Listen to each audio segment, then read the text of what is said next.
I'm not doing it in an audience with people live, so none of these apply, except if I was in an audience, I would say to them, do remember to switch off your mobile phones. But moving swiftly on, that's me as a cheeky little boy. I was born in London, St. Helier Hospital in Carshalton in London. But at an early age, and you can know it's cold because that's either a jumper, a sweater, or a cardigan, okay? At an early age, my parents, who were from the land of Jamaica, sent me back to their birthplace, Jamaica, while they remained here.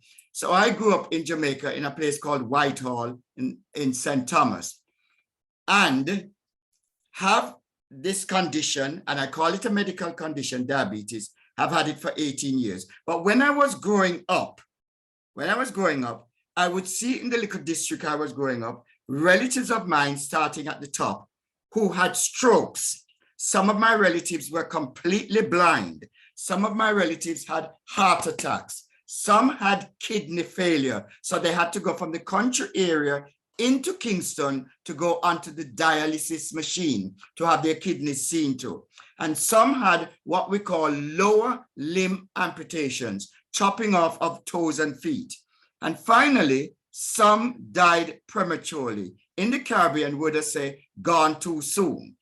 I, as an 8, 9, 10-year-old growing up in Whitehall, St. Thomas, would ask my relatives, what is the matter with them? Ladies and gentlemen, all they would say to me is they have sugar, or they have a touch of sugar. They never actually, I see Marvini laughing, she knows what I'm talking about. They never referred to diabetes. They always said, oh, Granny, have a touch of sugar. This one have a touch of sugar. So I always knew it as a touch of sugar. I want you to understand that diabetes is more than a touch of sugar. However, in Jamaica, I trained as a teacher. So I taught in the high schools in Kingston. Fast forward to 1979, I returned to the land of my birth. So I've been back here now 44 years and lived in Birmingham ever since. 18 years ago, my wife noticed the 4 key symptoms that I might have type 2 diabetes. T for tired, T for toilet, T for thirsty, and T for thinner. Repeat, tired, toilet, thirsty, thinner. She kept saying something's wrong with you, something's wrong with you. But especially the women on this program will know most men do not do doctors. I'm just keeping it real here. This is me. Most men are not in touch with their emotions. Most men are not in touch with their feelings. I was one of those men. At the first sign of a twitch or a pain, a woman will head to go see her GP or a doctor or the clinic or the hospital. Men head to the rumba or go and play domino or go and play cricket, but they do not own up. So they like the ostrich, the largest bird on the planet. They bury their head in the sand. I was one of those men hoping the problem will go away. Now, you all know, ladies and gentlemen, the problem does not go away. It gets worse. And this is why I message, especially when I have men in the audience, I say, you need to go and get your health checks done. So I was one of those men, and my wife kept nagging me and said, you're getting up, listen to this, 4 times during the night to go and use the toilet. No person, if they're keeping healthily, should have to do that so often. Something's wrong with you, something's wrong with you. I was in denial. Eventually, I could take the nagging no more. So I went with a sample of urine to my GP surgery. She put the dipstick in, she held it up to the light, and she said, Mr. Kelly, Tony, you have sugar or blood glucose or blood sugar in your urine, the same thing. And she said, but for final analysis, I'm sending off a sample of your blood to the lab, and it will tell me for sure. So it came back as an early Christmas present 18 years ago that I have type 2 diabetes. I had 2 choices to make, ladies and gentlemen. Do I keep on eating 7, 8, 9 tablespoons of rice and peas, which I love? Or do I make the behavior changes, or what we call the lifestyle changes, in order to keep the complications that I alluded to at bay? I made the changes, and as it says, they have lived with this condition for 18 years. I have never taken medication. So over here in Britain, I didn't go into teaching. I became a probation officer and a senior probation officer. And then coming towards the end of my early retirement after 30 years, my boss said, I want you to go to Wolverhampton and talk to a group in Wolverhampton about how you manage your diabetes. So I went, and the Lord Mayor was there, Diabetes UK was there, and Diabetes UK came over to me and said, come over to Macedonia and help us, because you really have the gift of the gab. You can chat and you can relate, and you will keep it as how African, Caribbean, and Asian people will understand, and white working class. So Diabetes UK trained me, and I've been doing this now for 11 years, June gone. You name the place. I do 150 community events per year. I go abroad quite a lot, because people say you cannot beat a person's patient and lived experience. And that is me, okay? So moving swiftly on, ladies and gentlemen, I couldn't even boil an egg when I was growing up. Every time I made a beeline for the kitchen, my aunt who raised me, my grandaunt and my granny said, in Jamaican language, go take your book.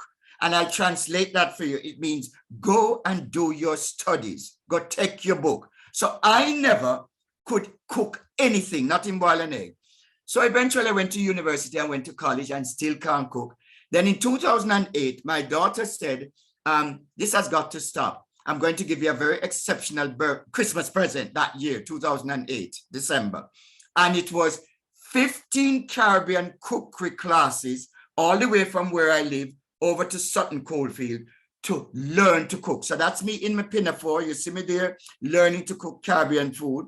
Just ask yourself the question now, who do you think, and then answer it, is the best cook in the Kelly household now? Moi, me, because I have learned to cook rather late in life. And I'm going to come on to that later.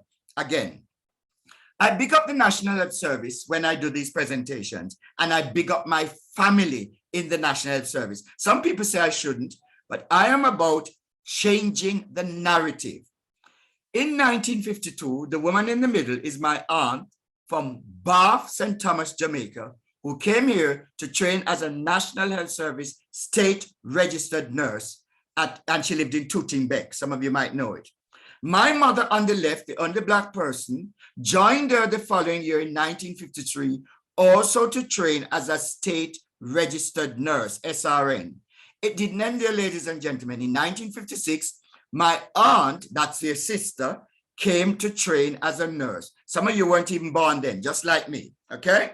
Now, I have to big up these people when I talk about the National Health Service. Some came as clippies, conductors, factory workers, shop assistants, you name it. They helped to build the NHS, which was formed, by the way, in 1948. After the Second World War, which was 1939 to 1945, the 1948 was the start of the National Health Service, and also the start of the Windrush generation who started to come. So I have no qualms in bigging them up, and will always continue to do so. I call them the 3 degrees. Some of you might remember the group, the 3 degrees, because it's 3 sisters who came. You will hear the words hard to reach communities, ladies and gentlemen, quite a lot. When you hear it, I am begging you, please, I'm asking you to challenge it. No community is hard to reach. I repeat, no community is hard to reach.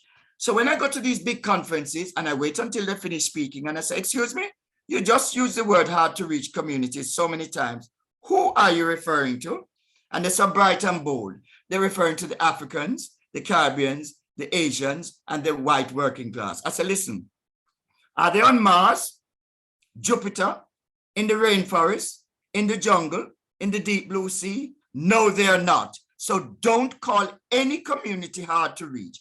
I'll have you know, I do 150 community events like what I'm doing now, either on Zoom or in person, up and down the country and abroad. I don't find anybody hard to reach. I knock on Gurdwaras, mosques, churches, temples, synagogues, residential homes, all for free, I hasten to add. So anybody listening say, hey, we want this young man, notice the word young man, on one of our Zooms or in person, Tony Kelly Diabetes, do call on me. I'll give you my details at the end. But nobody is hard to reach. Say instead historically excluded, historically neglected, historically ignored, or marginalized or underserved. And if Muhammad can't go to the mountain, then the mountain must go to Muhammad, is my take, okay? I do cite people who are blind, people who have learning disabilities, people who are hearing disabilities, traveling communities I go, and of course, the African, Caribbean, Asian communities. Prevention is better than cure is my motto. And I don't go to health clinics, health centers, or hospitals, because the people at health clinics, health centers, and hospitals are already there for a reason. I go to the rumba, I go to where they're playing the domino, I go to where the hairdressers club, hairdressers is, or the barbers, or the car boot sale. And I think of myself, remember, I'm not Jesus, by the way, but I think Jesus never went into the temples. Jesus went onto the agora, into the marketplaces, on the beaches, to find people, to get them to become Christians. I do the same in terms of I go to places where I know men and women will gather, as I mentioned, all those places. And then people say, who are you? Are you a doctor? And I say, no, I'm a patient expert. Here's my card. Call on me, I'll come and give you a talk. That's what I've been doing since retirement, 11 years this June. Early retirement, I hasten to add. Now, here are the figures, which I'm going to leave with you, of where diabetes is prevalent. The top 10 countries in the world for diabetes, starting at the top, is China, going around to number 10, which is Bangladesh. Sometimes when I do this, I don't show this yet, and I ask when I'm in an audience, live audience, name me a top country. And people always shout out, Jamaica, Jamaica. Is only 3 million people live on the island of Jamaica. Look at the person, the country in number 10 place, it's Bangladesh. But I want to point out to you, there are 5 countries in the top 10 when it comes on to having diabetes. China, India, Pakistan, Indonesia, and Bangladesh, okay? So we need to bear that in mind. And some people say to me, Tony, you know, I've never seen a fat Chinese man or fat Chinese woman. How come so many of them have diabetes? I'm begging you, please, if you have this thought in here, that it's only people who are fat, overweight, or obese, or carrying too much weight, who can develop the diabetes, get that out of your brain or your cranium. People who are slim, and I'll show you a card in a minute, or a slide in a minute, can also develop this medical condition. Yes, some people like to call it a non-communicable disease. And I know people on this line who have been told it's a NCD, non-communicable disease, or a chronic disease, or an acute disease. When Diabetes UK trained me 11 years ago, they said, Tony, refer to it as a medical condition. So when you hear me talking about a medical condition, if you know it as a disease, then that's fine by you, but it's the same thing, okay? Every ethnic group can get it. That's what that slide says. In 2021, it is estimated, and these are not my figures, these are from the International Diabetes Federation, 537 million people, it is estimated, had diabetes in 2021. Look at the figures now. By 2030, the numbers are expected to rise to 643 million. And by 2045, they are expected to rise to 783 million. Now, some people said to me, Tony, that's far away.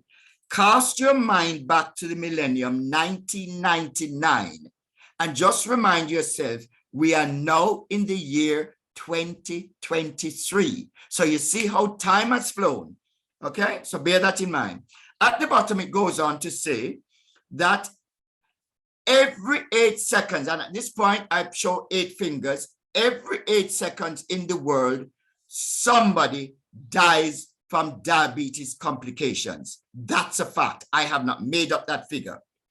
Then it tells you of the year 2021. Yes, we were in COVID and all the deaths in COVID and so on, but I'll have you know, it is estimated that over 6.7 million people between the ages of 20 and 79 died from diabetes-related causes in the year 2021 alone.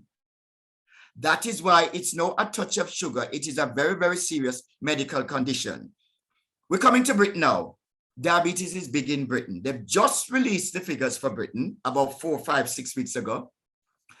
5 million people in the United Kingdom have this medical condition, diabetes. 5 million, okay? We estimate that there are another 1 million people, some might be on this Zoom as well, who have type 2 diabetes and have not been diagnosed because they haven't been to the clinic or the health center or the doctor's surgery or the hospital. And I'm asking the people online, please, I'm begging you, go and get your health checkups done. In Jamaica, I can talk about Jamaica because that's where I grew up. We have a saying, want it, can't get it, and get it, no want it. And it means here in Britain, we don't pay to go under the National Health Service. We get it for free, okay? In Jamaica and in parts of the States, you have to, every time you go and see a doctor or a GP, you have to pay to see them. And I'm asking, especially if you're in a country where the health service is free, men in particular, go and get your health checks done. You might drive a Porsche, a Volvo, a BMW, a Ferrari, and each year you go and get it MOT tested to make sure it's roadworthy. I'm saying to you, gentle people online, your body given to you by Allah, Jah, Jehovah, God, whoever you worship, your body is more important to you than that piece of junk, whether it be Porsche, Rolls Royce, or BMW. It is still, at the end of the day, a piece of junk. It's a piece of metal. I'm saying to you, your body is more important, and you are to go and get your health checks done, whether every 6 months or every year. I cannot but stress that, and especially men who tend to just think, no, I'm going to be brave and macho and I don't need to go and get my health checks done. I am leaving that message with you loud and clear, okay? So it doubled. You notice 1998, there were only 1.4 million people with diabetes. In 2018, it was 3.8. This is Britain. Now, in 2023, 5 million people have this condition, diabetes. 90% of the people with diabetes, 90% of the people worldwide have type 2. And I will explain type 2 different from type 1 in a moment. But 90% have type 2. 8% of people with diabetes have type 1, only 8%. Then there's about 2% who have rarer types of diabetes, which, because I'm not medically qualified, I cannot speak about those. I focus on the 90% of people who have type 2. Now, some of you live in the West Midlands or live in England or live in Britain, so to speak. That graph is just showing in Birmingham the areas where diabetes is rampant, really high. I know them off by heart. Handsworth, Aston, Nechells, Saltley, Smethwick, Stratford, Sparkbrook, Sparkhill. Those are the areas where diabetes is rampant. And leafy areas like Harborne, Selly Oak, Quinton, Sutton Coldfield do not have as high a percentage of people with diabetes. And I'm going to explain to you why. If you live in these areas, just have a look. You might not even have noticed it, but just have a look. Most of the shops you pass in those deprived or inner city areas are what we call fast food. They sell fast food or junk food. If you haven't noticed it before, take a stop. If you're in Birmingham or if you're in Wolverhampton, or if you're in Bristol or London, go to Brixton, go to Moss Side, go to Toxteth, and you will see the row of shops, and most of them, next shop, food, takeaway, junk food. Then you pass another, then another, then another. And I'm urging people, I'm begging you, instead of the whole heap of junk food or fast food, we need to start, just like how I learned to cook late in life in 2008. It's never too late for a shower of rain. And men in particular who every minute gone at the chippy, gone at the Chinese shop, gone at the fish and chip, gone at the this, gone at the that. You need to start to learn to cook. So you know how much oil you're putting in your food, how much sugar, how much flour, how much this, how much that, how much salt. It is important. And those of us who have to cook and of course work during the week, what I'm begging you to do, this is a simple thing to do. I beg you. On a Saturday and a Sunday, prepare yourself 4 or 5 dishes and put them in the fridge or freezer. So when you come home tired as ever, this is me teaching my granny to suck eggs here, because people should know this. When you come home tired as ever during the week, all you do is take out whatever you have in the fridge or freezer and heat it up. You have prepared it over the Saturday, Sunday. And that's you learning to cook and cooking food which is more nutritious and not filled with all of sugar and salt and oils and so on. Diabetes affects every part of the body. Notice this, not say every quarter or every 4 weeks or every month. Every single week in Britain, diabetes leads to 500 premature deaths. What I said earlier, gone too soon. That happens every week in this country.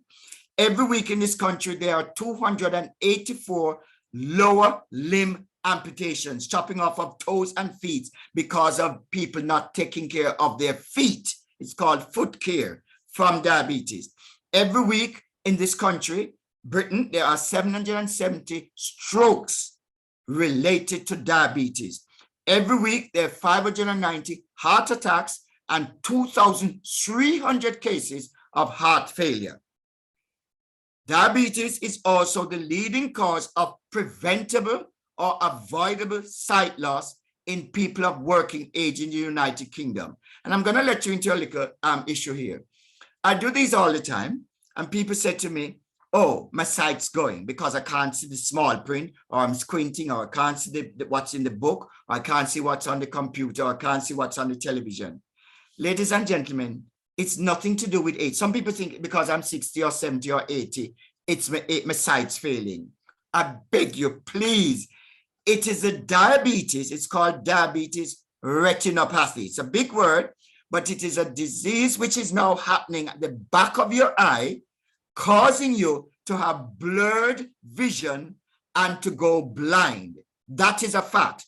So the 4 countries in the Commonwealth where people go blind more rapidly from diabetes, diabetic retinopathy, are St. Lucia, Dominica, where I was a few years ago, because they invited me there. They said, you have to come to talk to these people. St. Lucia, Dominica, Jamaica, and Belize. Those are the 4 Commonwealth countries where diabetes eye screening sometimes doesn't take place and people having the blurred vision. So I'm begging you. And so many people said to me, Tony, you know, it's not my doctor who diagnosed my diabetes. They said to me, I wear glasses. And when I went for my checkup with the optician said, I don't like what I see forming at the back of the eyes. You need to go to your GP, get a blood test. And it's the only person who can diagnose your diabetes is a GP through the blood test, okay? So some people said that to me. Someone is diagnosed, note, with diabetes every 2 minutes in the United Kingdom. That is a fact. I have made up these figures, okay? Moving on. Now, some of you might have won the lottery. Olga might have won the lottery, and Elizabeth might have, and Dr. Abiola might have. The general jackpot is about 10 million pounds. That says diabetes is expensive. About 10 billion pounds is spent by the National Health Service in the United Kingdom on this one condition, only on diabetes. There are some countries in the world that do not have that amount of money, 10 billion pounds, as their gross domestic product. Okay, and here we are in Britain spending that on just diabetes. It works out at £1 million an hour, or a tenth of the whole of the National Health Service budget. Okay, that's a lot of money. Now, at this point, I'm going to catch my breath while you listen to a 2-minute video that is going to start playing now. There are 2 main types of diabetes, type 1 and type 2. They're different conditions, but they're both serious. There are some other rarer types of diabetes too. What all types of diabetes have in common is that they cause people to have too much glucose in their blood. But we all need some glucose. It's what gives us our energy. We get glucose when our bodies break down the carbohydrates that we eat or drink, and that glucose is released into our blood. We also need a hormone called insulin. It's made by our pancreas, and it's insulin that allows the glucose in our blood to enter our cells and fuel our bodies. If you don't have diabetes, your pancreas senses when glucose has entered your bloodstream and releases the right amount of insulin so the glucose can get into your cells. But if you have diabetes, this system doesn't work. When you've got type 1 diabetes, you can't make any insulin at all. If you've got type 2 diabetes, it's a bit different. The insulin you make either can't work effectively or you can't produce enough of it. In both types of diabetes, because glucose can't get into your cells, it begins to build up in your blood. And too much glucose in your blood causes a lot of different problems. To begin with, it leads to diabetes symptoms like having to wee a lot, being incredibly thirsty and feeling very tired. You may also lose weight, get infections like thrush, or suffer from slow healing wounds.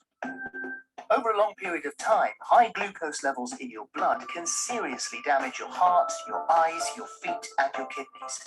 These are known as the complications of diabetes. But with the right treatment and care, people can live a healthy life. And there's much less risk that someone will experience these complications. If you've got diabetes, you can find lots of information and support about living with it using our website and helpline. As well as campaigning for everyone with diabetes to get the right care, Diabetes UK fund research into all types of diabetes, so we can develop new treatments and one day find a cure. One day find a cure. You can find out more about type 1 and type 2 diabetes and how they're treated in our next videos.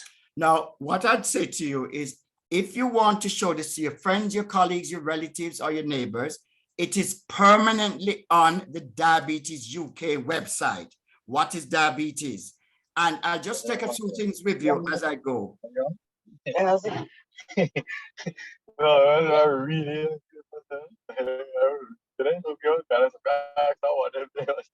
Can the host ask that person to mute, please?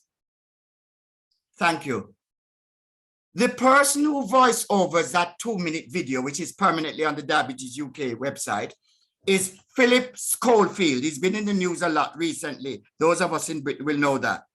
He has, note, type 1 diabetes. Another person I'm going to mention to you who has type 1 diabetes is our previous Prime Minister, Theresa May, has type 1 diabetes. One more person I'll mention to you, the well-known Black American actress, Halle Berry, has type 1 diabetes. Now, so that you get this clearly, we have a 6-inch organ called the pancreas. It stretches from the navel string here, going across 6 inches in length. It makes the hormone insulin. The pancreas makes that. Ladies and gentlemen, you can survive without any teeth, without any eyes, without any hair on your head, without any feet. You cannot survive without insulin. Insulin regulates the food you eat and drink. Okay? So, in type 1, and to this day, no medical person knows why, the pancreas packs in altogether, just stops working. And it's nothing to do with ethnicity, nothing to do with size, nothing to do with gender, nothing to do with age. That is why only 8% of people have type 1. Remember, I said 90% of people have type 2. So my pancreas, and mine is hereditary. It runs in the family. So it's in the DNA in my case. But for some people, so my pancreas is making insulin, but not making enough, or it's not doing its job properly. So that's the type 2, when it's either making the insulin and not making it enough, or not doing its job properly. And that's where 90% of people. But the point we're going to come on to in a moment about the whole issue of the type 2 diabetes, which 90% have, I'll come on to that in 1 second. But moving swiftly on, genes. Ethnicity, which I'll show you a slide, people of African, Caribbean, and Asian people, more prone to getting diabetes, but I'll show you a slide in a minute why. Weight. If you're carrying too much weight around the midriff here, you are likely, and have a waist circumference, you are likely to have too much fat, which is preventing the pancreas from doing what it should do naturally. Okay? Now I'm going to show you some of the issues, apart from the tired, toilet, thirsty, thinner, those classic symptoms, blurred vision, which I mentioned, and slow healing of cuts and wounds. Some men, because there's too much blood glucose or blood sugar, it's the same thing in their body and in their system. When they're trying to make love to their partner, they cannot have an erection. The proper word for it is erectile dysfunction. Basically, the penis flops. Put it blunt. When I go into some communities and say erectile dysfunction, they don't know what I'm talking about. So I have to use the language which they're more comfortable with or more understanding. So that's too much blood glucose or blood sugar in the system. Now, so that I don't get accused of putting this in, it's on page 58 of your guide to diabetes UK. Sexual problems are more common in women with diabetes. Because somebody will say, Tony, how you know that? Well, it's on page 58 of your guide to diabetes UK. Then, of course, there's heart attacks, which we mentioned earlier. There's strokes, there's high blood pressure, and there's high cholesterol. And I'm going to give you a tip for high cholesterol. My mother, who was a nurse, as you know, we tend to, as Black people, have high cholesterol more than white people do. I am begging you, eat your oats porridge. Oats porridge, and I'm not talking, the refined Fosco oats and Quaker oats. If you're going to most supermarkets, you'll get the really thick rolled oats. If you have that constantly, it lowers your high cholesterol. That is a fact. And alongside that, there is this little drink which we can get in England called Benecol. You have one a day, and my doctor says, yes, Tony, your cholesterol is in the safe range because you're doing the right things. If you can get the Benecol drink and have one a day, they have them dairy-free or they have them with made of milk. Those two will assist in your high cholesterol, keeping it down. Gestational diabetes. When I'm out there doing this, I ask people what that is. Some people know, some people don't. It is some women during pregnancy. It's not type 1 diabetes. It's not type 2 diabetes. It is one of the 2% rarer types where some women during the pregnancy and only during the pregnancy develop this condition called gestational diabetes. So it is during the gestation period. Whenever the baby or babies, it disappears, completely goes. But that mother is at risk in later life of developing type 2 diabetes, and the baby or babies she's had also in later life, because they were during the gestational diabetes period, are also at risk of developing type 2 diabetes. So they have to be more careful than others. Now, when I go to some conferences, I hear these professors and these consultants talk about impaired glucose regulation. And I say to them, I would like you to speak the language of the people. You cannot go into communities and talk about impaired glucose regulation. They will not know what you are talking about. What they're actually saying, and if your doctor says that to you when you're going to the GP surgery, what the doctor is saying to you is you are at the border of getting diabetes. That's what that means. You're borderline, or you are pre-diabetes. The word pre means before. And if you get told that, I am begging you, make the lifestyle changes to prevent you going over the threshold and getting the diabetes. Because once you get it, there are a few people who manage to reverse it by leading a very, very disciplined life and eating healthily and doing physical activity. But most people who get diabetes, they have it for the rest of their life. So if you get told you're pre-diabetes or borderline, I'm begging you, make the lifestyle changes to prevent going over the threshold and getting the diabetes itself. Now, this one I touch on very briefly.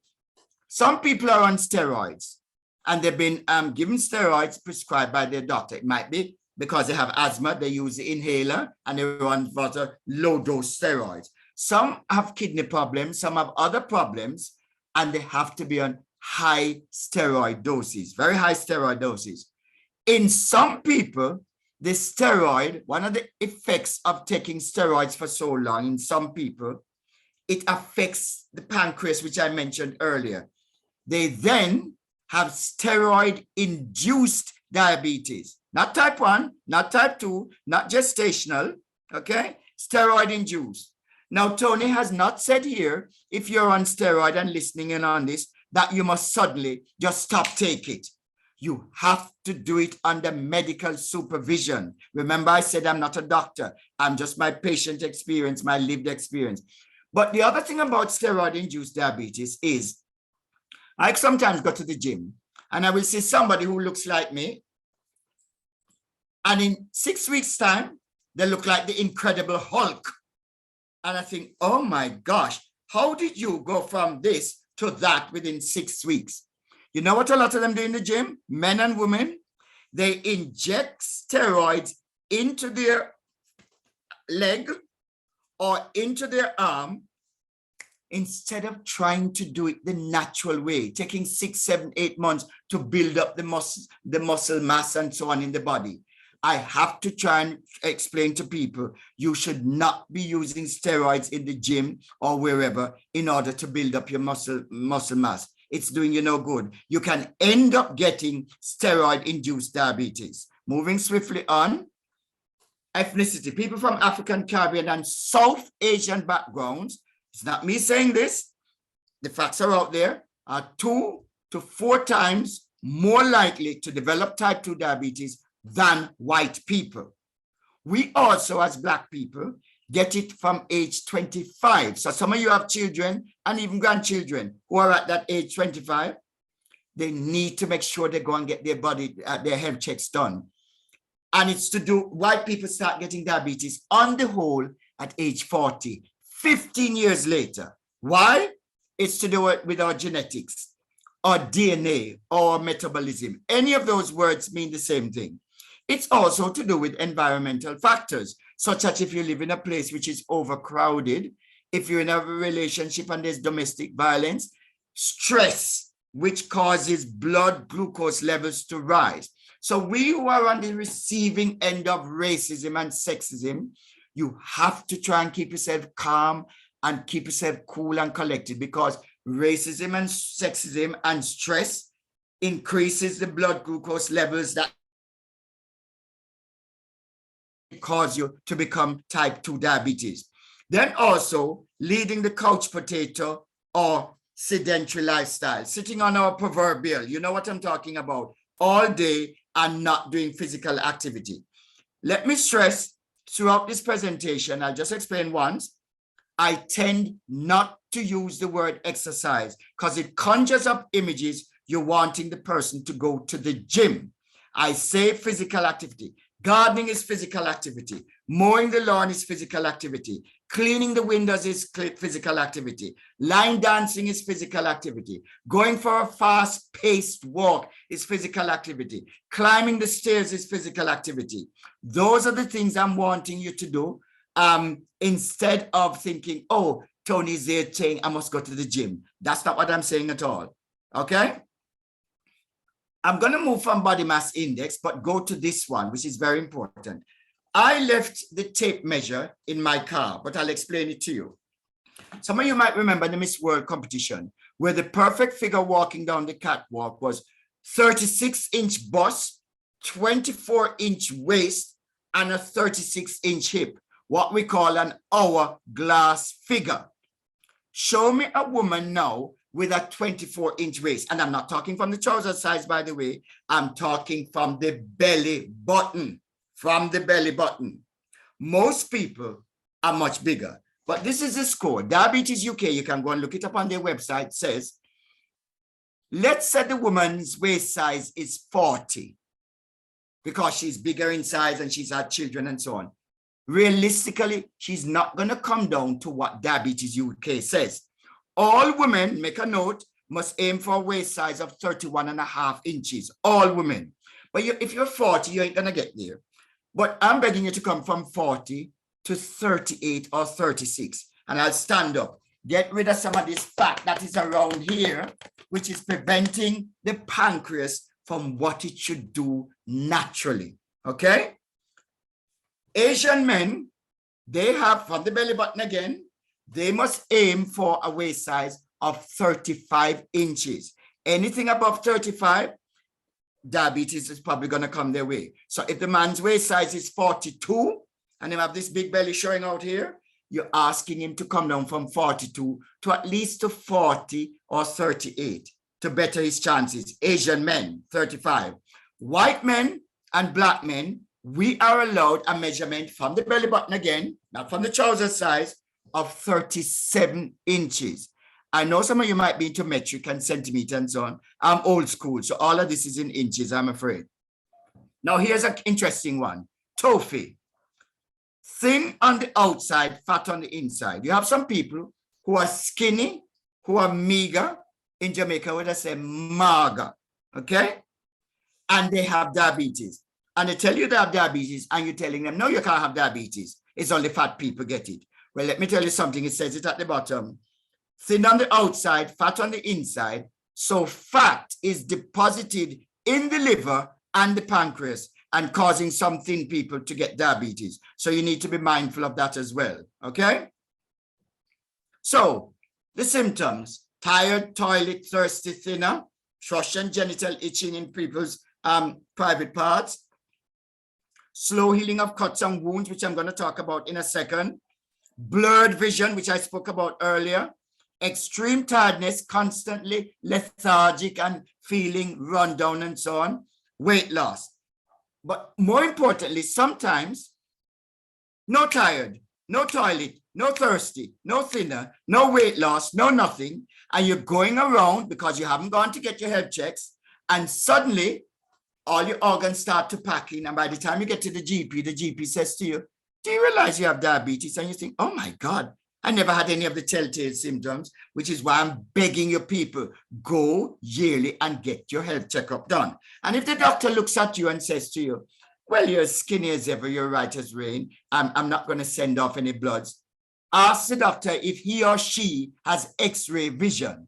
They must send off your blood to get your health checks done so you can know for sure whether you are in a good frame of mind, your body is okay. And you need to encourage your men in that regard as well. Let me just briefly talk about slow healing of cuts and wounds.